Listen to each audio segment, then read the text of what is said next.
And on to our third stage, butter building. Why would you build a building out of butter?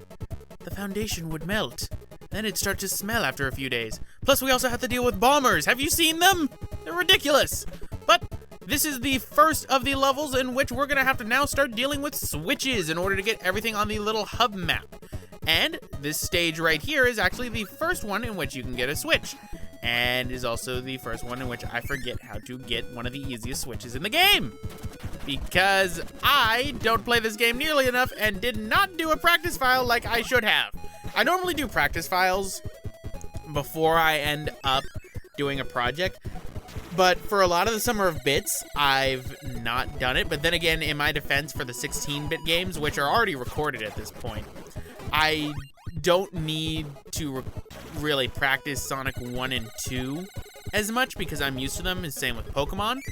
And Ape Escape and Legoland are pretty self-explanatory, so really, I should be practicing more with the 8-bit games, but yeah. Didn't really practice too much with Kirby's Adventure. Really should have. Let that be a lesson to everyone in the future. But anyway, go right over here, and there is our first switch. So what you're supposed to do, you're supposed to go down one of those little holes that were on the bottom, and you would get to the switch that's right there. There's actually a hidden door that's behind that switch that's being obstructed by it. And if you run into the wall or go up and down the ladder sometimes, the switch will clip in and out like it's doing right now and reveal the door.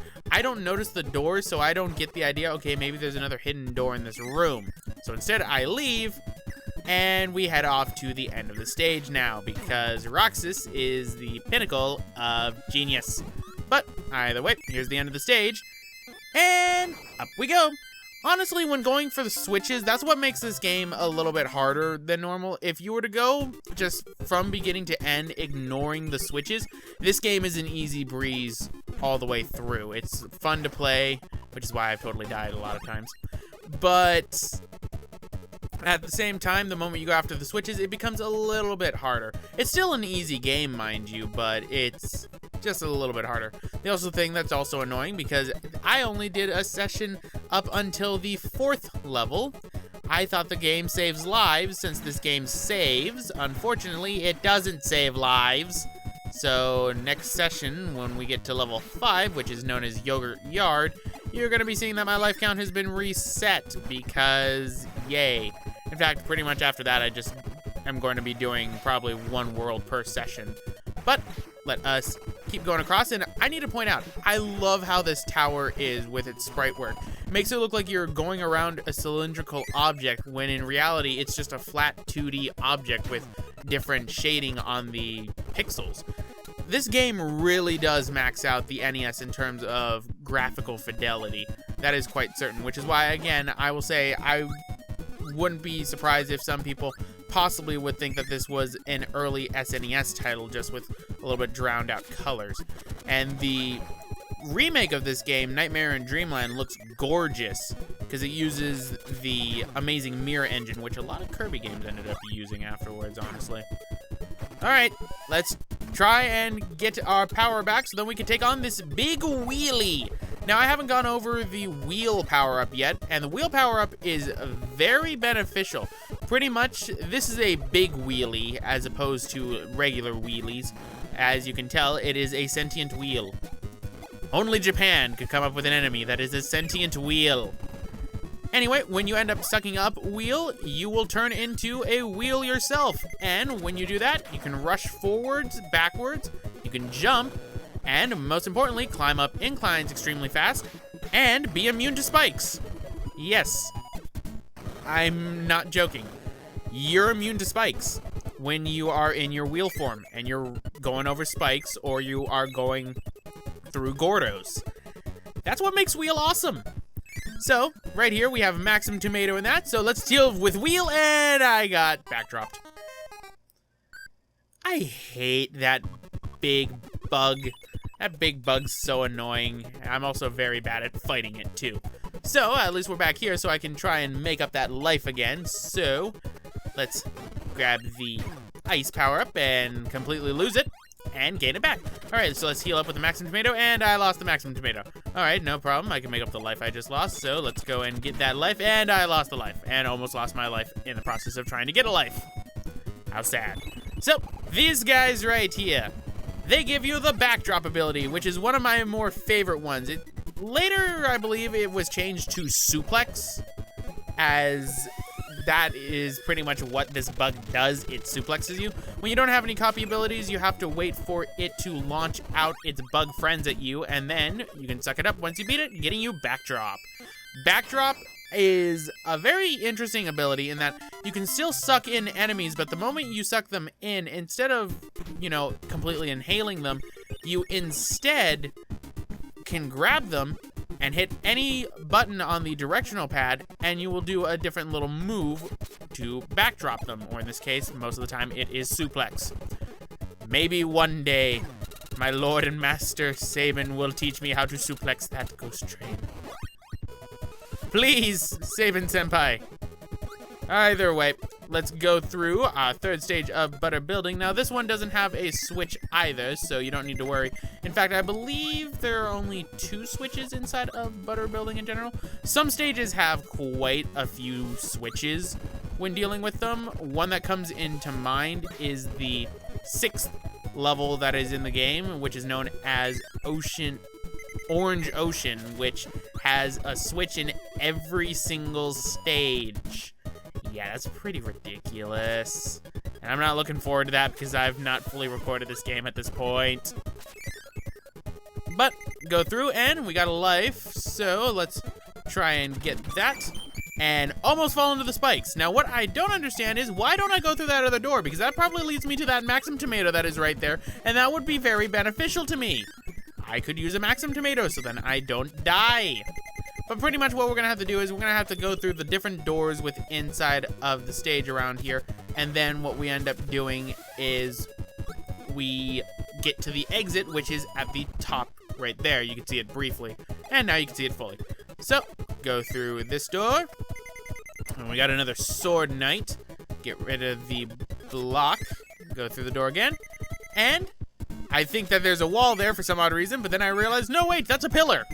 And there we go, that's the 3rd level. So let's go on to the bonus game and completely fail at getting an extra life. Yay! So it's at this point I decided, you know what, I need to get that switch inside of the 1st level of butter building. But we also unlocked a new little room right here known as the museum. The museums will give you 1 copy ability because it shows you an enemy. So in this case, it shows us the high jump enemy. So I could grab that if I want to, but then I'd have to give up my backdrop. So I'm not giving up my backdrop. And now let's go there. I'm gonna cut to the switch in butter building, in which you go down here. As you can see, I have fireball because I lost mine. So let us do that, slide through, and there is our door. So go through it, hit that, blow everything up, and here is our first switch. Hit that, and it reveals an arena and restores your health. Every time you hit a switch, no matter what your health is, you will have your health fully recovered whenever you end up hitting a switch. You unfortunately do not gain lives when you end up hitting a switch when you have full health. I kind of wish that would be the case because that would make me a lot more of an incentive besides 100% to, you know, get these switches. Because honestly, some of these switches, they lead to jack and shit. A lot of the time, they'll just lead you to mini games or arenas. Arenas are rather interesting, so why don't we ignore that completely? Go past me. So, let's go on to area 4, and we got our warp star. As we climb up butter building, completely ignoring every single one of the things that makes butter building awesome. And just go straight to the door. That's boring. I want to go through everything else. But it's another one of Meta Knight's gauntlets.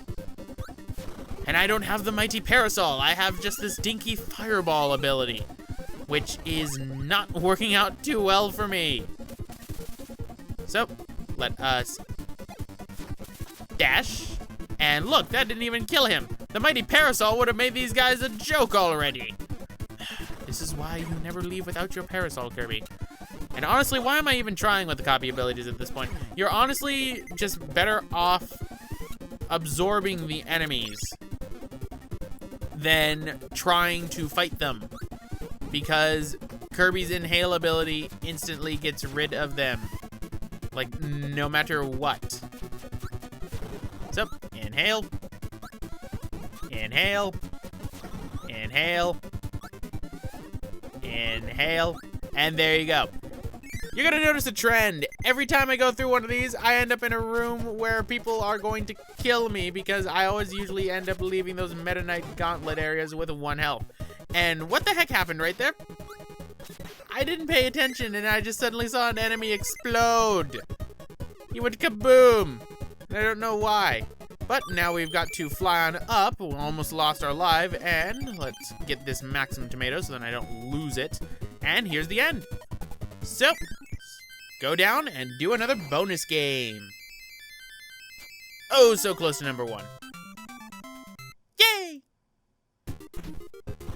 So, that takes care of butter building number 4. No switch for that one.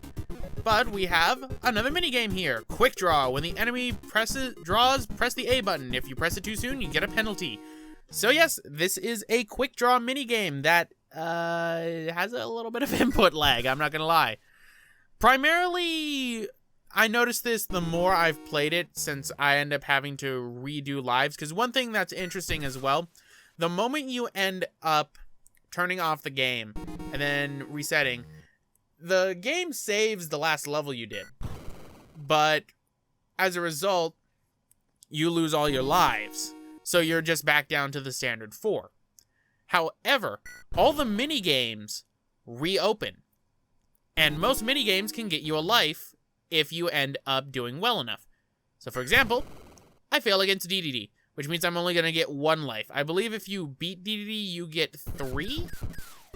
But when you beat Bonkers, you still get 1, which is always pretty good. DDD is always at an 11 when he does that, and that's like 11 milliseconds. So yeah, he's pretty fast.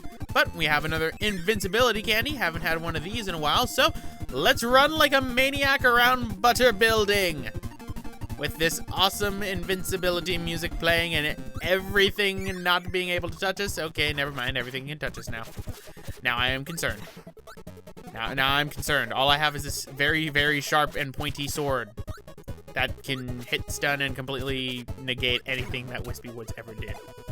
Alright, so let's go through the door after we get that sword knight, and we have Bonkers! Bonkers the mini-boss! I love Bonkers! Oh, Bonkers. Why do I love you? You give me hammer. Roxas loves the hammer ability. Sadly, it doesn't have its flame charge in this game. That wouldn't be until, I think Superstar is the first one that actually started giving the copy abilities a more oomph with them, which makes sense. Then again, the next game after this one is Kirby Dream Land 2 that I have to do, and that one's gonna be fun. I'm not saying Kirby's Dream Land 2 is bad, I'm just saying some of the controls are a bit awkward. Alright, so let's break everything. And what we hit right here, whenever you have these pillars, hit it with hammer, and it drops prizes for you. So we get a life, and we get that. This is good to look back on this footage, because now I can see where to grind lives off screen. So, let's see if we can get the minigame this time. Yes! Managed to do it.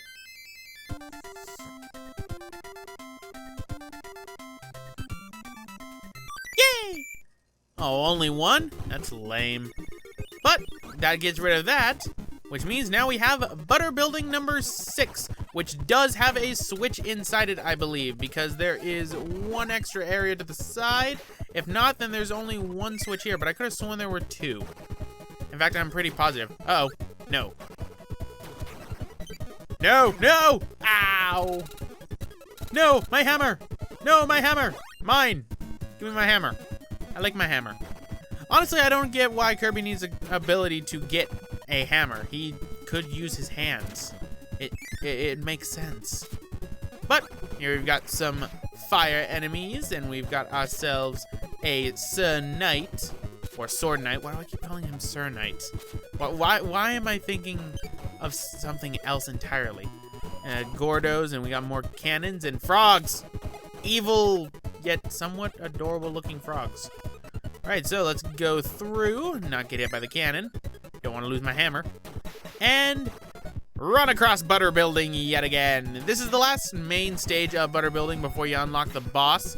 So that deals with that. And let's go through here to where we need to climb up, and the place is right here.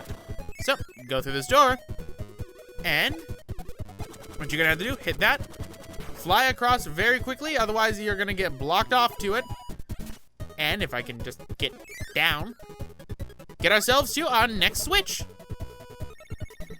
which opens up another little mini game for us. Another mini game that we've not played yet. This is where the more time-based mini games come into play, which means I'm going to absolutely suck at them. And there goes my mighty hammer. But here we have a dark room. If you ever have a dark room and you want to not have it be dark, there is an enemy to deal with that, and you're going to be seeing him. That right there, that will give you the light ability. Use light, it's a one-time only move. It will light up all dark corridors. You're going to need to do that inside of the next levels of the game, in one area in particular to get a switch. But we have a high jump ability right here. But I got sword first, and for some odd reason it didn't do a mix. Now, I haven't explained mixed abilities yet. If there is a time in which you absorb an enemy that have completely different properties to them, say I absorb a hammer ability somehow and a, I don't know, fire ability, I will get something completely different than either hammer or fire. One in particular, fire and fireball, I've gotten spark before. I've gotten fire and I've gotten fireball and spark, and I've gotten cutter. Yeah, it's kind of odd. But what's the gist of this minigame? Suck up the eggs, don't hit any of the bombs, otherwise you explode, which unfortunately I do. And then DDD looks at you. If you get enough eggs before the minigame ends, you will unlock lives, but you have to be pretty quick on that. But here is where our next boss is, but we also have our next warp star room, so making sure that I have everything for butter building, and so I could also go into the arena against another wheel, because the wheelie makes everything so great. And I just hit my mic, I apologize for that. So, shoot that, and I hit the wheel, of course. Ow. Alright, so let's get this wheel. And the big wheelie jumped over it because I'm an idiot. Come, wheelies. Come, Jiraxis. You will all meet your end soon. Mine. Bye. Well, question, why can't I just absorb the regular wheels and get my wheel copy ability? Why do I have to absorb the big wheelie? Either way, get ourselves wheel, because wheel makes this next boss a joke. And I mean a joke, which is why I ended up dying about 2 times to it. 2, 3 times to it. I don't remember how many times I died. Okay, I died twice to it. So, meet Mr. Sun and Mr. Moon. So, what we gotta do is use wheel and wreck the face. Who knew that to beat the sun and the moon, all you needed was a wheel? I didn't know that, and now I've lost my wheel. But this is actually one of the only bosses in the game that's actually technically a double boss, because you have to go against the sun and the moon in order to win.